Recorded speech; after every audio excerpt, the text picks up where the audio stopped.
Hi beautiful people, hello, welcome back to my channel. If you're new here, my name is Lilian Shiru. I trained back in Kenya as a nurse and I apparently work in the UK as a registered nurse. So in today's video guys, I'm going to share a few tips on how to buy a car faster here in the UK as an immigrant. So I'm doing this video because a few people have approached me and I want to answer to their questions, and this video might help someone somewhere because of transport issues and stuff like that.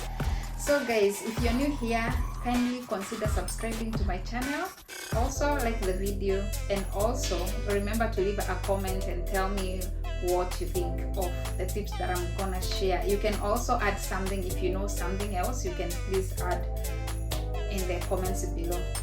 So without further ado, let's get into the video.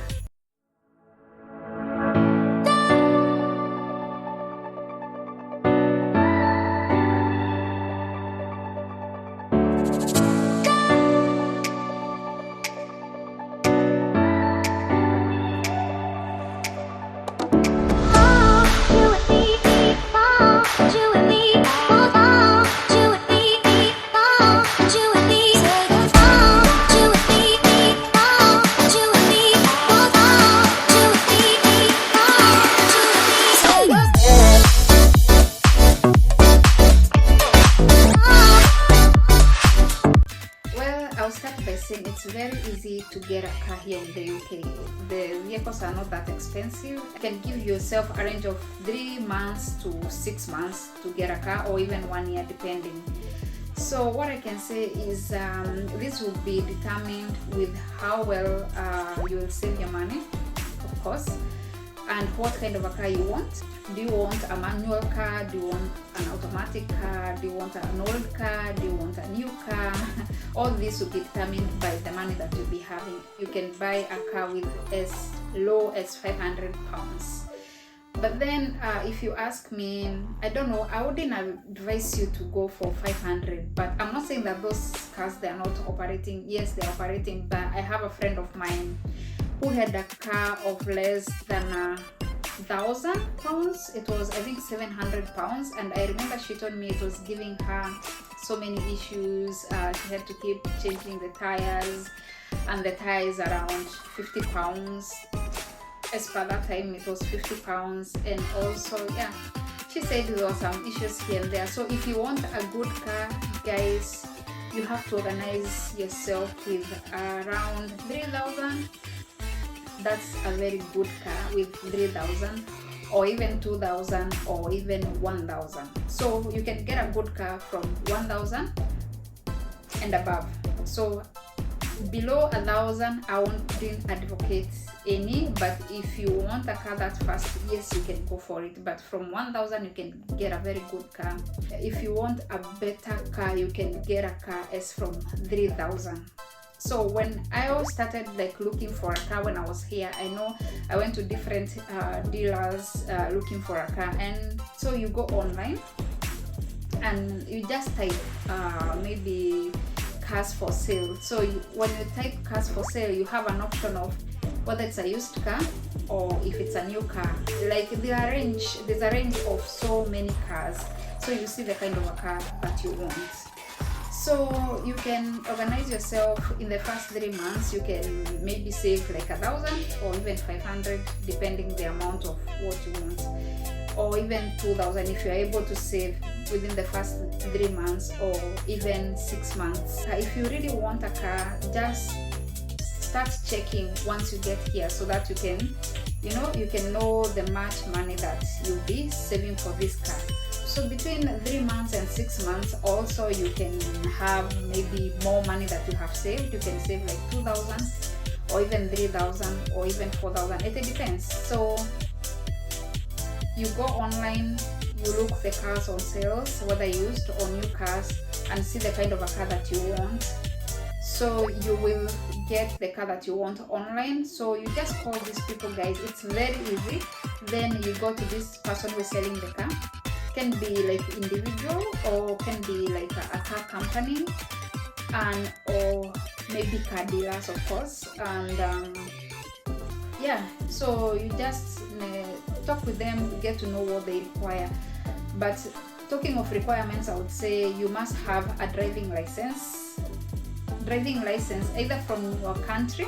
Like myself, I bought my car with my Kenyan driving license, or maybe you can have an international license, or you can have how do we call it? Provisional. Yeah, or you can have a provisional driving license. So a provisional driving license is a license that is used by a student who is learning to drive a car. So you can use that one also to buy the car. What else you need is your ID, photo ID. They usually say photo ID, passport. So you can use your passport. Most of the time you have your BRP.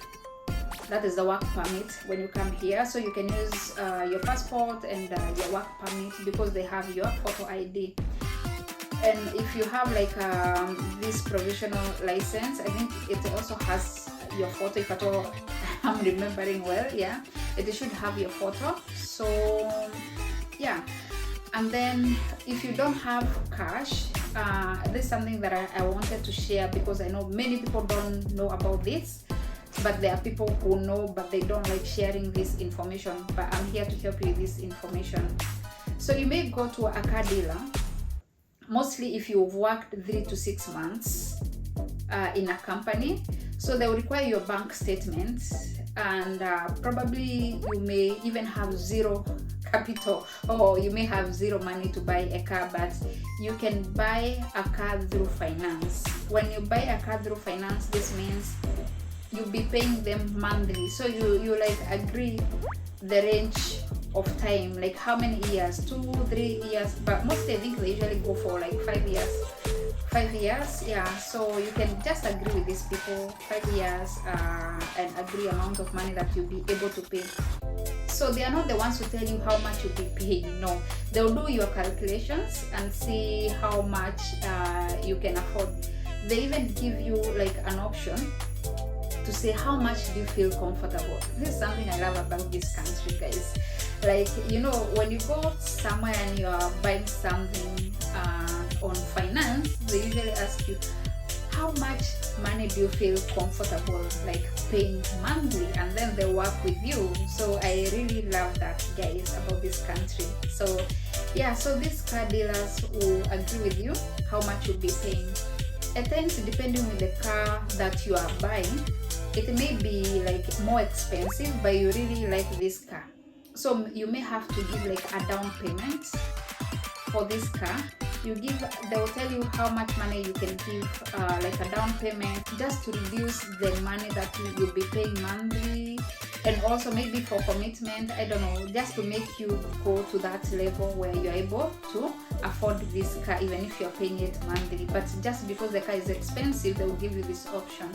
So let's say you had like 2,000 and you want a car of 8,000 or 10,000 or 12,000, and instead of going to buy that car of 2,000, you can opt to give this down payment, the same 2,000 down payment for a car that is worth 12,000, and you have a good car. In my opinion, I usually like buying something that is in good condition, something that will take me for long, okay, I'll say for years, something that will serve me. I won't have any troubles, because I remember like my car, it's only that it was due for MOT, and before I took my car for MOT, I think I had driven it for like 3 years. Yeah, I never had any mechanical problems with my car.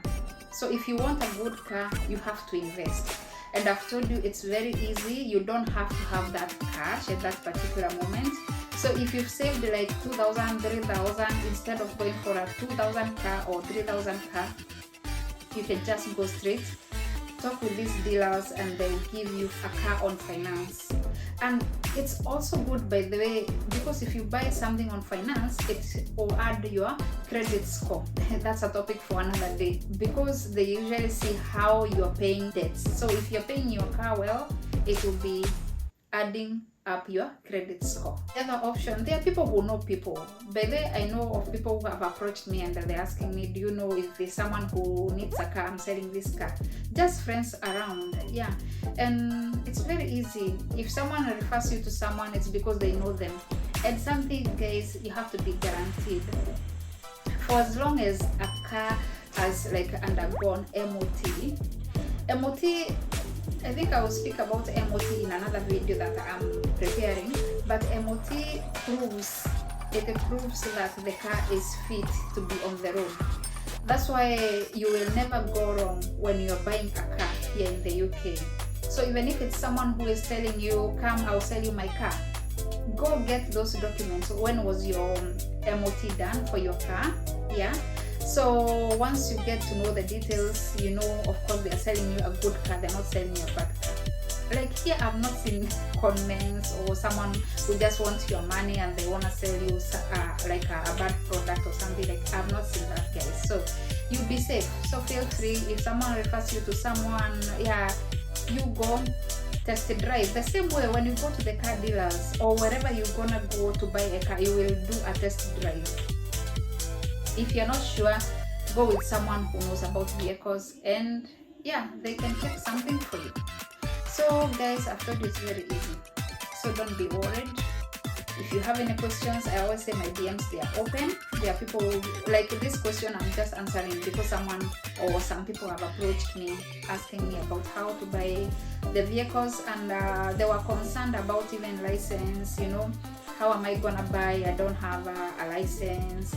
I don't have this. So as I've said, I'll do another video that I'm preparing on that. So yeah, you feel free to buy with your country's license. You can buy a car with your country's license, and you need your photo ID like passport, BRP. You may need down payment if you're buying a car on finance, depending, they'll do your calculation. You need your bank statement.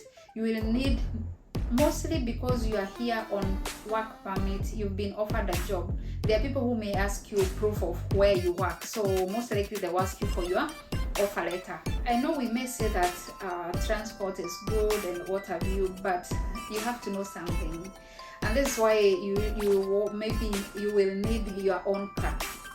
In this country, guys, there are some times that the bus time, they are different.